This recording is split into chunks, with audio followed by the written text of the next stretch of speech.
Certains me l'ont demandé, donc cette vidéo va porter sur le test le plus complet possible de la fonctionnalité qui m'intéresse le plus sur l'outil automatique AI. Alors je vais vous montrer, je vais vous présenter bien évidemment de quoi il s'agit. Qu'est-ce qu'automatique AI, en sachant que je vais vous montrer dans un premier temps d'ailleurs la page, la landing page qui est assez sympa d'ailleurs d'Automatic AI. Alors Automatic, pour vous la faire assez courte, pour être tout à fait transparent, je viens tout juste de tester pour la première fois Automatic. Enfin, j'ai commencé à le tester, mais j'ai pas du tout finalisé le test, donc on va le finaliser ensemble. Je vais vous expliquer le peu de choses que j'ai déjà fait. Automatic, c'est un outil qui vous permet, donc me voilà sur l'interface, d'aller du coup créer du contenu. Donc vous avez pas mal de fonctionnalités, générer un article, générer une image, générer un profil IA, on verra de quoi il s'agit, générer des articles IA en bulk, c'est ce qu'on va utiliser et vous allez voir exactement comment ça se passe, générer des pages AI en silo, alors ça je ne l'ai pas encore vu en action, mais d'après ce que j'en ai vu en tout cas, ça peut être très intéressant pour partir sur un nouveau site et je pense qu'à terme je vais essayer de faire quelque chose avec ça et je vous partagerai les résultats sur cette chaîne YouTube. Générer du contenu à partir de flux RSS, donc ça peut être sympa si vous voulez récupérer, par exemple, vous prenez d'un flux RSS espagnol, anglophone, voire même francophone, mais je ne vous le conseille pas nécessairement. Et vous pouvez, enfin bref, vous faites ce que vous voulez de votre vie en fait, mais vous pouvez réécrire par exemple le contenu d'un flux RSS et donc avoir des articles qui se publient automatiquement dès que l'un de vos concurrents publie, par exemple en reformulant leur contenu. C'est une idée comme ça.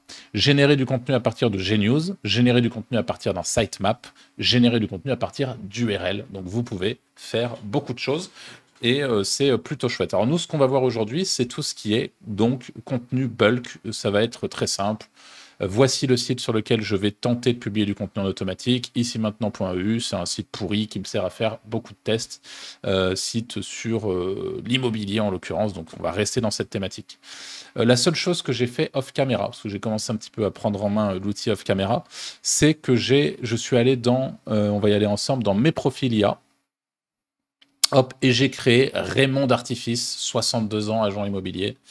Ça m'a pris quelques secondes, ce qui va me permettre du coup de créer mes posts sur mon blog depuis ce personnage-là, Raymond Artifice, voilà, qui s'appelle Raymond, 62 ans, agent immobilier depuis 20 ans, passionné par l'immobilier. Je m'engage à vous accompagner dans la réalisation de tous vos projets immobiliers, blablabla. Bla bla bla.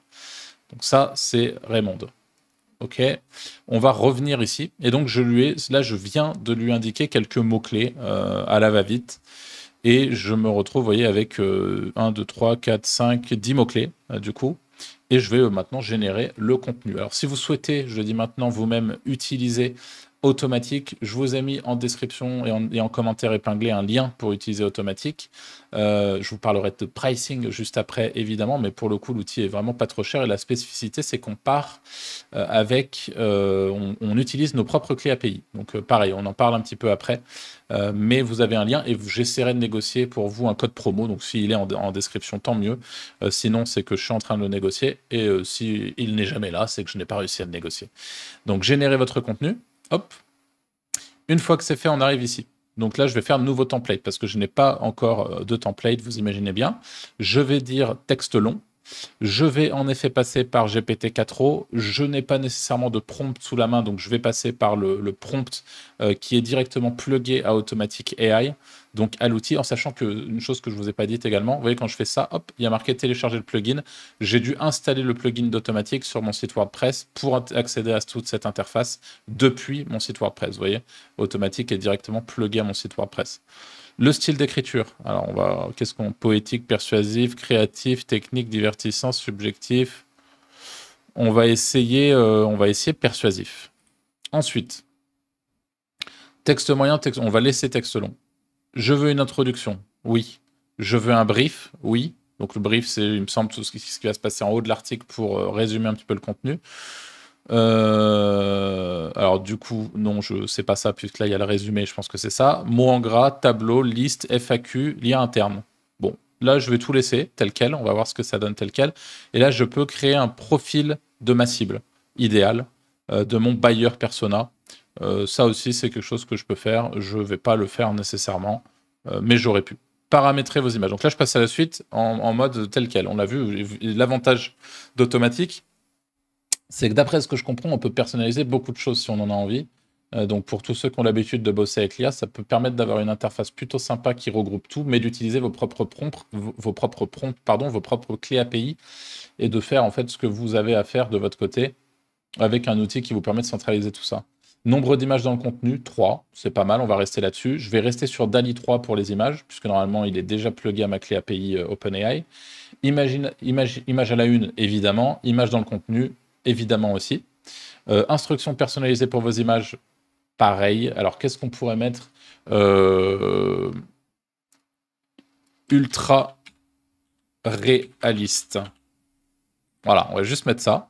Ajouter les copyrights, on ne va pas le faire pour le moment. Intégrer les réseaux sociaux. Intégrer un embed de réseau social. Donc là, vous pouvez à chaque fois dire, bah, moi j'aimerais bien un embed de YouTube et je l'aimerais bien au milieu. Pourquoi pas? Essayons de faire ça. J'aurais pu mettre Facebook, X, Instagram, etc. J'imagine que l'outil va scraper en automatique pour aller chercher l'embed qui va bien. On verra dans le résultat ce que ça donne. Et donc, sélectionnez votre profil IA. Eh bien, Raymond d'Artifice est là, prête à tout donner. Choisir uniquement l'auteur WordPress, on l'a coché. Vos paramètres WordPress. Le type de poste, je veux des articles en effet. Le template de page, on n'en a pas visiblement. En statut publié, alors j'aurais pu mettre en brouillon, j'aurais pu... D'ailleurs, je vous suggère, si vous le faites demain sur un site auquel vous tenez, ça reste de l'IA derrière, de mettre en brouillon par exemple, ou au minimum d'aller rapidement checker les contenus que vous publiez. Associer automatiquement avec l'IA vos publications dans des catégories. Ah, ça, c'est intéressant. Ça veut dire que là, vous pouvez cocher directement et ça va aller chercher sur votre site les catégories et donc associer et mettre les articles que j'ai rajoutés dans des bonnes catégories, théoriquement en tout cas. Générer des étiquettes automatiques, ça j'avoue que je ne le fais pas, mais je sais que dans certains cas ça peut être utile, notamment avec Discover. Ajouter des étiquettes personnalisées, voilà. Bon, ça je le fais pas. Champ personnalisé, alors là ça c'est assez intéressant. Vous pouvez tout à fait rajouter des champs personnalisés à votre contenu, d'après ce que j'ai compris. Et vous pouvez à chaque fois rajouter vos propres prompts et tout. Donc comme je vous le disais, il y a beaucoup de choses et là je peux en rajouter autant que je veux. Donc c'est dans l'idée, c'est vraiment pas mal. Là encore, vous l'avez compris, on va rester assez simple sur ce test. Paramétrer votre SEO. Alors, quel est le plugin que j'utilise sur ce site de qualité? J'ai un petit doute, donc je vais simplement vérifier le plugin. Extension, je pense que ça doit être du Yoast. Yoast, c'est ça. Donc on va tout simplement, hop, on revient ici et je vais tout simplement cocher Yoast, mais il gère Yoast et Rank Math. Donc si vous avez Rank Math à la place, bah, libre à vous. Aujourd'hui, j'avoue que sur mes sites, j'ai plus, enfin bref, on s'en fout, mais j'utilise un peu plus Rank Math que Yoast, pardon. Et autoriser les emojis dans le titre, pourquoi pas. Planifier vos publications. Et là, on va faire les gros bourrins. On aurait pu mettre une publication par jour. Une publication ou deux publications, nombre de publications par jour. Bah là, on peut mettre une en l'occurrence. Donc, une. Voilà. Et là, je pourrais dire, mais je veux pas que ça soit posté le lundi, ni le mercredi, ni le vendredi. Et de cette manière-là, vous êtes sûr que vous avez un article toutes les semaines. Enfin. Bref, vous n'êtes pas obligé d'en publier un par jour. J'arrive plus trop à parler, mais peu importe. On va repartir. Donc, nous, on l'a dit, on est des bourrins, tout publié, parce qu'on veut voir un peu les résultats issus de ce test. Et je vais tout simplement cliquer sur la génération. Et là, le template, on va l'appeler ici et maintenant, qui est le nom de mon template. Allez au projet. On se retrouve juste après, une fois que les articles sont générés. Alors, on est de retour quelques minutes plus tard et ce que je vais faire, c'est que je vais tout simplement supprimer tous les articles qui n'ont pas encore été réalisés parce qu'on aura matière déjà à analyser tout ce qui a été fait. On en a 4 qui sont déjà publiés et le 5e qui est en cours. Alors, on verra même, je suis allé voir combien ça m'a coûté. On verra une fois que les 5, c'est bien ça, sont bien générés. Alors, ce qu'on va aller voir, on va commencer par le premier post. Et on est parti. Alors, ce qui est rigolo, c'est que déjà, l'image qui vient de DALL-E, je la trouve pas si dégueu, parce que d'habitude, je suis pas très très fan de DALL-E. Je préfère largement Stable Diffusion ou Midjourney, en sachant que Stable Diffusion, j'aurais pu passer par ça. Je pense qu'il faut quand même fournir une API de je ne sais où à vérifier. Mais en tout cas, je suis assez surpris. Je trouve que les images sont pas dégueulasses. Bon, Et celle-là, c'est quand même assez grillé que c'est de l'IA. Les autres, on peut avoir un petit doute. Donc ça, c'est plutôt chouette. En termes de contenu, le petit en bref, l'article aborde la question de la largeur idéale du couloir. La largeur standard recommandée est 1,20 m. Il est conseillé d'adapter la largeur du couloir pour l'utilisation. En fonction de l'utilisation, pardon, les exemples concrets, les conseils pratiques, etc. Je ne vais pas tout lire, mais on voit qu'on a un contenu bien charnu. On a des tableaux, on a des images, et on a beaucoup de liens. Et je vais vous montrer. Alors moi, c'est un truc, je pense que ça doit être paramétrable. Encore une fois, on a vu, je suis resté assez simple dans les paramètres. Il y a un bon paquet de liens. Alors quand on veut noyer le poisson et le fait qu'il y ait des liens externes, je trouve ça plutôt chouette. Là, il y en a vraiment beaucoup. Il n'y a pas vraiment il n'y a pas de lien interne. J'ai un petit peu vérifié. Avec la Bricoleur Pro, Réussir, parent.fr, il y a énormément de liens externes, maison travaux, etc. Donc, à mon sens, pour un article informationnel qui a vocation à se positionner, c'est mieux d'avoir plein de liens externes plutôt que de ne pas en avoir du tout. Donc, en soi, c'est pas dramatique, loin de là. Mais j'avoue que j'aurais préféré, mais encore une fois, ça doit être réglable. C'est pas un reproche que je fais à l'outil en tant que tel, qu'il y en ait un petit peu moins et qu'il y ait des liens internes. Et là encore, il faudrait que je vérifie pourquoi j'ai pas de lien interne sur mon contenu et on verra si j'en ai sur les autres. Mais à première vue, en tout cas, c'est pas le cas. Donc on va brièvement, ce que je vais faire, c'est que je vais tout ouvrir pour qu'on puisse voir, on va jeter un petit coup d'œil. On voit que les emojis sont rajoutés dans le titre. Donc à voir si ça passe dans les SERP. Donc si dans la SERP, ça c'est un peu situationnel. Si ça passe pas, dans tous les cas, Google vire l'emoji, mais ça vous empêchera pas de vous positionner. Donc ça, c'est pour comment régler sa chasse d'eau double. Donc là, les images pour le coup IA sont clairement grillées, mais ça, encore une fois, c'est moi qui ai décidé de passer par Dali. Donc c'est j'assume les tableaux, les liens externes de partout. L'article a visiblement du sens et on le fera passer juste derrière. Enfin, on en fera passer un ou deux sur Lucide. On a la petite FAQ comme on l'a demandé. On a le petit résumé au départ. Globalement, c'est propre, hein. C'est plutôt propre. Pour moi, il me manque le maillage interne, mais globalement, on est sur quelque chose de plutôt efficace. On a juste ici comment assainir sa maison ancienne. Alors là, le en bref, c'est des mots-clés. Donc là, en l'occurrence, pareil, il faudrait repasser sur le contenu. On se rappelle, on bosse avec de l'IA. Tout n'est pas parfait. Moi, j'aimerais bien avoir un en bref et pas des mots-clés ici. Là, l'image à la une est cool. Les autres sont un peu plus discutables selon moi, mais encore une fois, c'est du Dali. Là, on voit qu'il y a un petit bug, par exemple. On voit que cet article de la dépêche, tac, la dépêche, là, le lien n'est pas passé. Donc, il faudrait, là, ici, ces liens-là, il faudrait aller les corriger à la main aussi. Je ne vais pas le faire, hein, parce que j'ai flemme, mais il faudrait, si vous bossez sur un site que vous souhaitez vraiment positionner à terme, c'est ce qu'il faut faire. Vous voyez que là, on a encore beaucoup de liens externes. On a des petites listes, mais c'est pas abusif non plus. On a une petite vidéo sur comment nettoyer la pierre qui rentre dans le contexte. Voilà, on lui a demandé un article long, il nous fait un article long, et du coup je le saurais, et maintenant je pense que je demanderai des articles un peu moins longs, parce que j'ai pas, enfin typiquement pour se positionner là-dessus, je pense que ça mérite pas un article, je sais pas combien il y a de mots, on va le voir après, mais aussi long. Mais ça, encore une fois, c'est ma faute au niveau des settings. Quel est le temps de séchage idéal pour les joints de carrelage? Avec une magnifique photo IA de mecs qui posent des joints à poil, là. On a juste ici... Alors ça, c'est un peu douteux. Mais là, voilà. Bon, les images, pareil. À chaque fois, j'ai des choses à redire, mais on s'en fout. C'est du Dali. Encore une fois, je suis pas du tout un expert avec Dali. Je suis pas très fan. Le sujet, l'objectif, la durée, les conseils, les risques. Donc là, voilà. On a notre petit en bref qui fonctionne. Est-ce qu'on a des liens? On a encore beaucoup de liens externes. Pas beaucoup de liens internes. Ça, encore une fois, je pense que c'est à moi de mieux le régler. Je me renseignerai là-dessus. Ou si vous avez un petit peu testé de votre côté.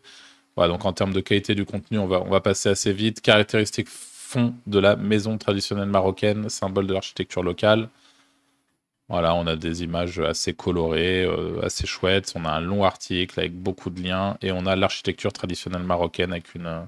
Donc c'est top. En vrai, les contenus sont globalement top. Hop, et je pense qu'on a fait le tour. Renforcer la structure. Renforcer la structure, on l'a pas vu. Donc renforcer la structure de votre maison avec des poutres en bois. Ça non, ça c'est un vieil article. Ça, c'est pas... C'est moi qui raconte n'importe quoi. Hop, les caractéristiques de la maison traditionnelle. Poum, le carrelage. On a à peu près tout vu, hein. On a à peu près tout vu. Combien est-ce que ça nous a coûté? Je refresh pour tout ça. pour les 5 contenus, ça m'a coûté 2,10 €. Et ce qui est rigolo, c'est que c'est DALL-E en l'occurrence. Donc c'est les images qui m'ont coûté 1,60 $. Donc je pense qu'il aurait mieux fallu que je passe par Stable Diffusion. En API, il y a des systèmes qui permettent d'apaiser Stable Diffusion, et je pense que c'est ce que propose Automatic. C'est globalement moins cher, plus de meilleure qualité, à mon sens, encore une fois. Et vous avez juste ici GPT-4o, qui pour les 5 contenus qui sont quand même assez longs, ont coûté 50 centimes. Donc là, pour le coup, c'est pas excessif du tout, je trouve. Donc globalement, 2,10 € pour ça, c'est loin d'être excessif. Encore une fois, est-ce que c'est bien paramétré à la base? Je suis pas sûr. Et moi, ce que j'aimerais qu'on fasse, c'est on va aller prendre au hasard comment assainir une maison ancienne. Et on va aller prendre au hasard quel est le temps de séchage d'un joint de carrelage. On va venir juste ici. Donc là, on est sur Lucide, mon outil de détection d'IA. Juste pour, ça, pareil, hein, c'est par curiosité pure et dure. Voir si étant donné que ça sort directement. Hop, c'est juste là. Ici et maintenant, blablabla. Là, je vais faire voir les textes. Voilà. Oui, on a quand même des beaux articles, hein. On a 2700 mots ici, donc ça fait un bel article bien massif, et on a 2000 mots ici. Donc je vais scanner l'ensemble des textes pour voir eh bien, de quoi il s'agit en termes de qualité. Donc dans quelques secondes, on devrait être fixé. Alors, c'est pas que je dis de qualité, c'est pas vrai. Un article IA peut être détecté IA et être de qualité, mais on va voir si en tout cas il est grillé en tant qu'IA. Normalement, ça devrait être le cas. Donc oui, c'est le cas. 12 ici pour le temps de séchage des joints de carrelage. Et encore une fois, c'est lié à mon paramétrage à la base. Et en fait, c'est un peu le compte-rendu que je vais faire d'Automatic sur la fin de cette vidéo. C'est que Automatic, ça a l'air très très chouette. Et là, c'est 33, donc c'est vraiment pas dégueu. Là, on se rapproche d'un score moyen de rédaction offshore, pour ceux que ça intéresse. Donc voilà, on est sur quelque chose de pas dégueulasse du tout pour de la génération IA. Et justement, si vous souhaitez casser un peu plus les patterns, il faudra utiliser sur Automatic des outils, enfin il faudra rajouter par exemple les personas, tout ça c'est que des choses sont implémentables. Mais globalement, pour faire un retour sur Automatic, avant qu'on parle de pricing et des différentes petites fonctionnalités que j'ai pas encore couvertes, je dirais que ça a l'air d'être un outil très pratique, très facile d'accès. L'avantage c'est qu'on peut plugger sa clé API, et donc par conséquent pour moi c'est un outil qui est un peu plus technique que d'autres outils concurrents qui permettent de faire du contenu automatique. Un peu plus technique, ça veut dire quoi? Ça veut dire qu'il va falloir derrière que vous ayez un petit peu déjà mis les mains dans le cambouis de votre côté pour potentiellement essayer d'améliorer les sorties, etc., que vous ayez déjà bossé avec l'IA, et vous pouvez, à mon sens, personnaliser un petit peu plus le contenu, d'après ce que j'en comprends. Il y a une fonctionnalité qu'il va falloir que je teste rapidement et qui me hype, c'est vraiment cette partie générer des pages IA en silo. Ça a l'air cool, donc ça je vais le tester rapidos. Vous avez tout ce qui est maillage interne, on va aller voir tout de suite. Est-ce que du coup activer le maillage des articles, bah voilà, j'avais pas du tout activé, donc en fait c'est pour ça que j'ai pas de maillage tout simplement. Donc vous voyez, c'est absolument pas la faute de l'outil. J'aurais dû activer, et tant pis, c'est pas grave, on le sait. Vous avez une partie projet juste ici. Donc là, pour le moment, j'ai juste le projet actuel avec les 5 publications qui ont été réalisées. Et ce que je vais faire, c'est que je vais tout de suite retourner sur le site d'Automatic et on va parler du pricing pour ceux que ça intéresse. Évidemment, je vous rappelle que vous avez un petit lien en description si vous voulez supporter mon travail et ce type de vidéo. N'hésitez pas, ça ne change rien pour vous. Mais moi, ça me file un petit coup de main. Et vous avez du coup donc un free trial. Vous pouvez tout à fait générer 10 textes IA avec 7 jours d'essai, donc ça c'est plutôt chouette. Vous pouvez du coup tester complètement gratuitement l'outil. Ensuite, vous avez la licence 1 site qui coûte 9 $ par mois ou 79 € par an, et qui vous permet donc de plugger un site WordPress et d'avoir du coup génération IA illimitée, features illimitées, modèle IA illimité. Donc ça c'est cool, en sachant encore une fois que derrière, n'oubliez pas, vous payez les générations puisque vous pluguez vos propres clés API. Et ça justement, c'est ce que je vous montre juste après. On a ici les 5 sites, donc à 39, et les sites illimités à 79, en sachant que quand vous passez en annuel, c'est moins cher. On est à 690 pour tout illimité, grosso modo. Ce qui est honnêtement assez accessible pour ce que permet de faire l'outil. Pour ceux qui ont des gros besoins, je veux dire, de génération IA et qui ont besoin d'un outil pour encadrer tout ça, on va dire. Si je vais juste ici, je vais vous montrer Service API. Comment ça se passe sur Automatic? Vous avez juste ici, du coup, vous pouvez plugger vos API Key. Donc là, on voit que j'ai mis mes API Key juste ici. On a Stability AI, on a Unsplash, Pexel, Pixabay, Alloscan, Mistral, Croc, Anthropic. Voilà, on peut faire beaucoup de choses et ça permet derrière, vous voyez qu'il est en train d'implémenter pour pouvoir mettre visiblement des sites d'affiliation en automatique où ça va directement mettre vos liens affiliés pour les différents produits. Donc en plus de ça, automatique, il y a une roadmap visiblement assez complète. Donc on peut faire énormément de choses, comme vous le voyez. Anthropic, c'est Claude. Donc là, je pourrais mettre ma clé API Claude et générer mon contenu avec Claude. Pour le moment, j'ai fait le test avec OpenAI, mais voilà. Et on peut faire beaucoup de choses. Et Stability AI, c'est ce qui vous permet du coup de générer vos contenus avec Stable Diffusion. Donc c'est assez pratique.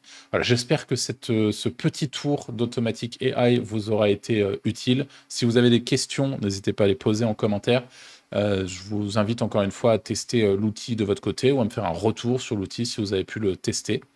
Et voilà, en tout cas, plutôt chouette dans la globalité, cet outil. Et comme je l'ai dit, peut-être juste un peu plus technique. Si vous voulez vraiment débrancher votre cerveau et le poser, il y a peut-être des outils qui vous permettent de le faire un peu plus qu'un outil où vous devez plugger vos propres clés et où vous avez autant de personnalisation. Mais pour tous ceux qui ont un peu de suite dans les idées, c'est vraiment cool. Voilà, je vous dis à très vite pour une nouvelle vidéo.